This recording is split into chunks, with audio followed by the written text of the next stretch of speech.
बिस्मिल्लाहिर्रहमानिर्रहीम। अस्सलाम वालेकुम dear student, this is Mohammad Munir, mathematics first year lecture number 7 part B के साथ आज हमने जो टॉपिक डिस्कस करने हैं बेटा वो आपके पास सिंगुलर है मैट्रिक्स है, नॉन सिंगुलर मैट्रिक्स और एडजॉइंट ऑफ मैट्रिक्स है। सबसे पहले हम बात करते हैं बेटा आपके सामने जी सिंगुलर मैट्रिक्स क्या होता है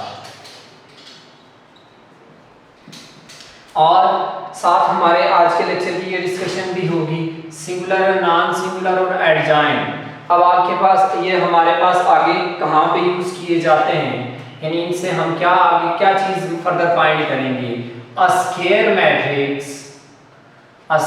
मैट्रिक्स हैविंग डिटर्मिनेंट इज 0, यानी अगर हम किसी मैट्रिक्स का डिटरमिनेंट एवोल्यूशन से मालूम करें, उसका रिजल्ट अगर 0 आ जाए तो आपके पास ऐसे मैट्रिक्स को सिंगुलर मैट्रिक्स कहा जाता है। Then A is said to be singular।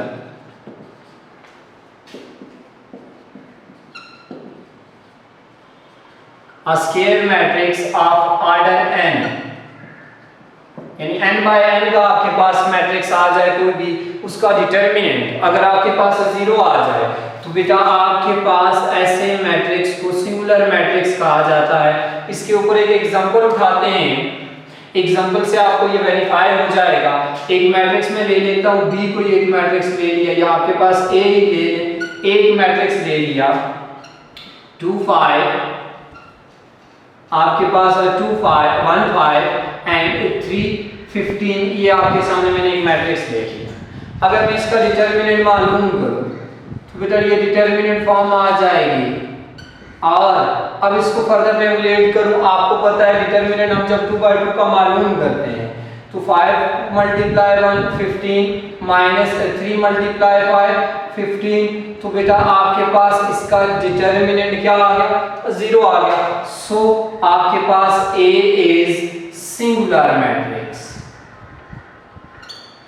Matrix A बेटा आपके पास क्या आ गया, यहाँ पर सिंगुलर आ गया। इट्स मीन किसी भी ऑर्डर का आपके पास मैट्रिक्स आ जाए, स्क्वायर ऑर्डर का, किसी भी स्क्वायर ऑर्डर का, तो अगर उसका डिटर्मिनेंट आपके पास 0 हो तो वो आपके पास एक सिंगुलर मैट्रिक्स होता है। तो बेटा आपके पास ये अपने माइंड में बिठा लें, द मल्टीप्लिकेटिव, ये point, the multiplicative inverse of, the multiplicative inverse of singular matrix does not exist। हम आगे मल्टीप्लिकेटिव इनवर्स की बात करेंगे, वही पॉइंट जो मैं कह रहा था कि आपके पास ये चीजें जो हम मालूम करेंगे ये आगे आपके पास मल्टीप्लिकेटिव इनवर्स मालूम करने में इस्तेमाल की जाएंगी, वहां हमें आइडिया होगा। तो आपके पास पहला पॉइंट तो यहाँ से आपको क्लियर हो गया कि सिंगुलर मैट्रिक्स का मल्टीप्लिकेटिव इनवर्स एग्जिस्ट नहीं करता, और आपके पास मल्टीप्लिकेटिव इनवर्स जो है मैट्रिक्स का वो आपके पास A इनवर्स ऐसे ही आपके पास उसको रिप्रेजेंट किया जाता है। नेक्स्ट देखते हैं अगला टॉपिक आपके पास बेटा वो है जी नॉन सिंगुलर मैट्रिक्स। एंड में हम बात कर लेंगे इसके मल्टीप्लिकेटिव इनवर्स के ऊपर। नॉन सिंगुलर मैट्रिक्स आपके पास कौन सा मैट्रिक्स है जी, a matrix having a determinant does not equal to 0, does not equal to 0 is called non singular matrix, जिसका डिटर्मिनेंट आपके पास 0 ना आए, 5 7 2 8। तो देखें आपके पास मैं इन दोनों को मल्टीप्लाई करूंगा, determinant of A 5 8s are 40 minus फार्मूले का 2 7s are 14। तो देखें सब्ट्रैक्ट करोगे बेटा आपके पास तो ये आपके पास 26 does not equal to 0।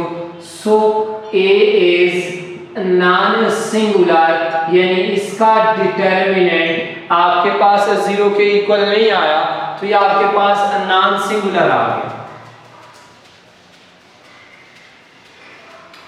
Okay, अब यहां से ये पॉइंट क्लियर हो गया कि आपके पास इसका डिटर्मिनेंट 0 नहीं आ रहा। सो आपके पास पॉइंट यहां से हमें जो मिला, the multiplicative inverse of, multiplicative inverse को रिप्रेजेंट किया जाता है ऐसे, आपके पास किसी भी मैट्रिक्स को आप नॉन सिंगुलर मैट्रिक्स एग्जिस्ट, यानी इन दोनों पॉइंट से, यानी एक एमसीक्यू बेटा आपके सामने मैंने सिंगुलर से डेवलप किया, दूसरा एमसीक्यूज मैंने नॉन सिंगुलर से डेवलप किया।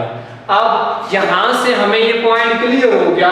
जो थर्ड एमसीक्यूज लिखने जा रहा हूं आपके सामने इस टॉपिक से रिलेटेड, वो क्या है बेटा कि the multiplicative inverse of any matrix, यानी किसी भी मैट्रिक्स का मल्टीप्लिकेटिव इनवर्स कब एग्जिस्ट करता है। तो मैं लिखता हूं ए इनवर्स एग्जिस्ट इफ, तो आपके पास A does not equal to 0। It's mean non singular matrix अगर आपके पास आ जाए तो आप मल्टीप्लिकेटिव इनवर्स मालूम कर सकते हो, और अगर कोई भी मैट्रिक्स सिंगुलर आ जाए आपके पास तो उसका मल्टीप्लिकेटिव इनवर्स पॉसिबल नहीं है। तो नेक्स्ट आपके पास इस लेक्चर का जो कि लास्ट टॉपिक है वो आपके पास है एडजॉइंट ऑफ, मैं लिख लेता हूं n by n मैट्रिक्स। हम एडजॉइंट कैसे मालूम करेंगे, तो आपके पास transpose of minors is called its adjoint, यानी कोई भी आपके पास n क्रॉस n मैट्रिक्स आ रहा है उसका एडजॉइंट, जैसे मैं आपके सामने ये फार्मूला लिख लेता हूं a11 a12 a1n a21 a22 a2n and up to so on an1 an2 up to ann। तो बेटा आपके पास किसी भी स्केयर मैट्रिक्स का एडजॉइंट मालूम करने का ये आपके पास एक फार्मूला आ गया, वेयर यहाँ n साइड ये जो इसके माइनस आ रहे हैं उसका फार्मूला क्या बनेगा, aij माइनस 1 की power i plus j mij। तो आपके पास जितने भी आपने इसके एडजॉइंट के लिए माइनस मालूम करने, उसका आपके पास ये फार्मूला आपके सामने मैंने लिख दिया। अब हम यहाँ इससे रिलेटेड एक एग्जांपल उठाते हैं, यानी आपके पास ये एक आसान वे आ गया कि आपने किसी भी मैट्रिक्स का जब एडजॉइंट मालूम करना है तो उसका फार्मूला आपके सामने आ गया। और फाइनली हम आखिरी जो पॉइंट डिस्कस करेंगे वो इनवर्स के हवाले से होगा। इनवर्स के अंदर हमें एडजॉइंट की भी जरूरत है और किसी भी मैट्रिक्स का नॉन सिंगुलर होना भी जरूरी है। तो देखते हैं बेटा, एक एग्जांपल यहाँ आपके सामने मैं उठा लेता हूँ जी। एग्जांपल एक आ गई बेटा, आपके पास ऐसी एग्जांपल ले ली जो मैंने 2 3 एंड लेट्स सपोज -4 5, ये आपके पास एक एग्जांपल ले ली जो कि आप इससे फैमिलियर भी हो कि इसका एडजॉइंट कैसे मालूम आप कर सकते हैं। आप सिंपल वे में कैसे करते हो जी, डायगोनल एंट्रीज को चेंज कर लेते हो और नॉन डायगोनल के साइन चेंज कर लेते हो। यानी अगर मैं इसका एडजॉइंट देखूं तो मेरे पास आ जाएगा 5 -3 एंड 4 2, यानी ये आपके पास आ गई डायगोनल एंट्रीज, इनको चेंज कर दिया। और ये आपके पास आ गई नॉन डायगोनल एंट्रीज, इनके साइन चेंज कर दिए। अब जो मैंने एडजॉइंट का मेथड लिखवाया आपके सामने, मैंने तो बात की है इसके माइनस का आपके पास ट्रांसपोज, और ये ai1 a11 a12 ये सारे कैसे मालूम करते हैं, फार्मूला आपके सामने है। तो हम बात करते हैं यहाँ पर इस मेथड के हवाले से। तो बेटा क्या फार्मूला बनेगा, adjoint of a that will be equal to a11 a12 a21 a22 2 cross 2 matrix है का आपके पास क्या आ गया जी, ट्रांसपोज। तो हमने ये सारे अब मालूम करने हैं। सबसे पहले a11 मालूम करते हैं। a11 i की जगह 1 पुट कर दिया, j की जगह 1, यहाँ जहाँ ij आ रहा है 1 1 आप यूज कर ले, तो 1 + 1 m11। तो बेटा देखें ये आपके पास रिजल्ट बन जाएगा 1 m n11 फर्स्ट रो और फर्स्ट कॉलम डिलीट करने के बाद रिजल्ट क्या आ रहा है जी 5 आ रहा है। तो बेटा A11 आपको मिल गया 5। तो ये बेटा आपके पास जब आपका कोई भी मैट्रिक्स जो है वो ऑर्डर आपके पास आ जाए उसका 3/3 4/4 फिर आपने एडजॉइन मालूम करने के लिए ये सारे आपको मालूम करने पड़ेंगे। मैंने एक आपके सामने किया 2/2 की एग्जांपल इसलिए दे रहा हूं कि आप प्रीवियसली जो आप प्रोसेस करते हो उससे फैमिलियर हो। अब नेक्स्ट देखें बेटा A12 मालूम करते हैं -1 की पावर 1 + 2 M12 M आपके पास 1 2 फर्स्ट रो और सेकंड कॉलम आपने यहां ड्रॉप करनी है। तो क्या एलिमेंट बच रहा है जी एक माइनस साइन यहां से आ जाएगा इनसाइड आपके पास -4 बच गया। तो बेटा A12 आपके पास क्या आ गया जी +4। तो ये आपको सेकंड एलिमेंट मिल गया एडजॉइंट मालूम करने के लिए। अब आगे चलते हैं नेक्स्ट जो बेटा आपके पास आ रहा है वो है A21।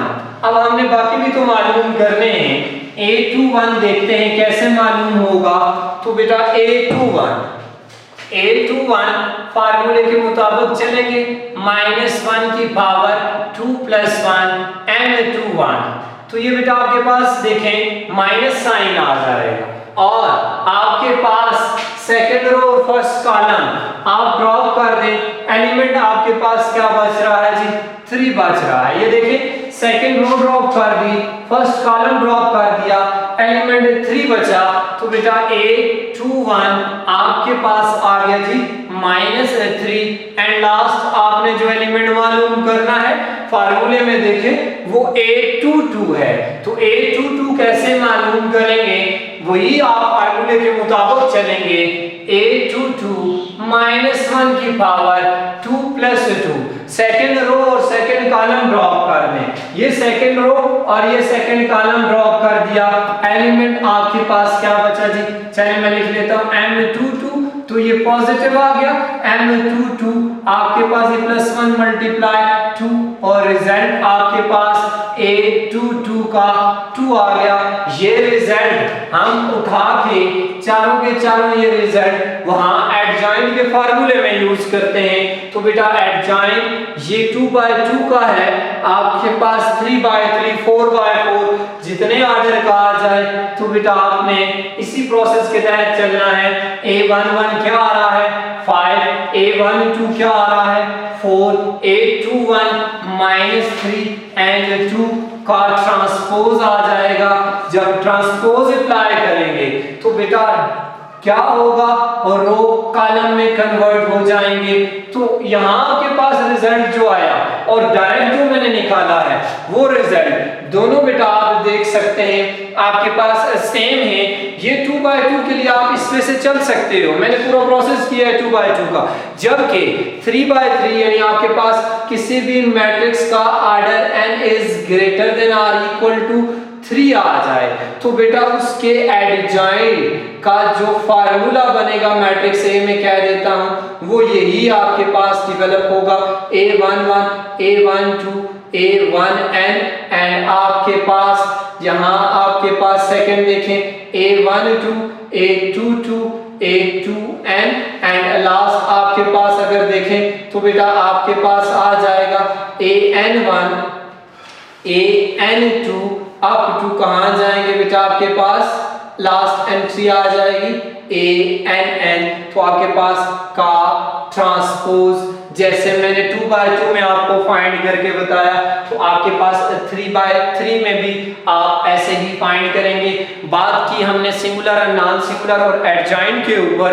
तो यहाँ से बेटा आपके पास किसी भी मैट्रिक्स का मल्टीप्लिकेटिव इनवर्स जब हम मालूम करते हैं तो बेटा आपके पास ऑलरेडी हम बात कर चुके हैं कि मैट्रिक्स आपके पास नॉन सिंगुलर हो तो किसी भी मैट्रिक्स का आपके पास जो मल्टीप्लिकेटिव है वो इनवर्स मालूम करने का यहाँ फार्मूला आपके सामने मैं लिख लेता हूँ। इससे रिलेटेड हम प्रॉब्लम्स सॉल्व करेंगे आपके पास विद कंडीशन इफ कि आपके पास मैट्रिक्स क्या हो आपके पास नॉन सिंगुलर हो, तो ये बात भी हो चुकी है कि कोई भी मैट्रिक्स अगर आपके पास सिंगुलर आ जाए तो उसका मल्टीप्लिकेटिव इनवर्स एग्जिस्ट नहीं करता है। मल्टीप्लिकेटिव इनवर्स किसी भी मैट्रिक्स का तभी एग्जिस्ट करेगा जब आपके पास उसका determinant does not equal to 0। Square matrix का मल्टीप्लिकेटिव इनवर्स इस फार्मूले की मदद से मालूम करते हैं। और आपने यहाँ पर अब देखें डिटरमिनेंट का प्रोसेस भी आपने कुछ हद तक सीख लिया है कि एक्सपेंड करना पड़ता है हमको रो वाइज या कॉलम वाइज। उसके लिए मैंने रो वाइज और कॉलम वाइज अलग आपको फार्मूले लिखवाए हैं, जबकि एडजॉइंट मालूम आपके सामने मैंने 2/2 का किया है। अब हम यहाँ पे 3/3 का देखेंगे आगे जब हमारे पास क्वेश्चंस आएंगे। तो आपने एडजॉइंट मालूम करना है, डिटरमिनेंट मालूम करना है, वो रिजल्ट यहाँ यूज करेंगे तो किसी भी मैट्रिक्स का आपके पास मल्टीप्लिकेटिव इनवर्स आ जाएगा। और लास्ट पॉइंट आपके सामने, कोई भी मैट्रिक्स अपने मल्टीप्लिकेटिव इनवर्स से आपके पास है, चाहे पोस्ट मल्टीप्लाई हो चाहे प्री मल्टीप्लाई हो, तो ये एक और एमसीक्यूज आपके सामने आ गया। तो बेटा आपके पास उसका जो रिजल्ट होता है वो हमेशा आइडेंटिटी मैट्रिक्स होता है। आपके पास इस टॉपिक के हवाले से सिंगुलर, नॉन सिंगुलर और एडजॉइंट आपके पास जो आज हमने इसमें डिस्कस किए, कोई भी प्रॉब्लम हो जरूर फीडबैक दीजिएगा। अल्लाह हाफिज, अस्सलाम वालेकुम।